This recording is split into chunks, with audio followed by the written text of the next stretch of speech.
কখনো হিংসা করা যাবে না। আপনি আলেম মানুষ, হিংসা করা যাবে না, লৌকিকতা করা যাবে না। নিজেকে আমি অনেক জানি, মই কি হনুরে, আমি অনেক বড় আলেম, কি জ্ঞান আমার, জ্ঞানের সাগর আমি, বিদ্যাসাগর, এরকমটা মনে করা যাবে না।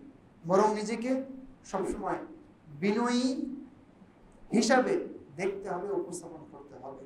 মানুষকে কখনো তুচ্ছ-তাচ্ছিল্য করা যাবে না। আলেমদের এটা বৈশিষ্ট্য হতে পারে না যে তিনি নিজেকে অনেক বড় মনে করবেন, মানুষকে তুচ্ছ মনে করবেন, এই বৈশিষ্ট্য কোনো আলেমের হতে পারে না। কাউকে হিংসা করবেন, এটা কোনো আলেমের হতে পারে না। আল্লাহ রাসূল বলেছেন, লা তাবাগু ওয়ালা তাহাসাদু, তোমরা পরস্পর রাগারাগি করো না, ওয়ালা তাহাসাদু, তোমরা পরস্পর হিংসা করো না।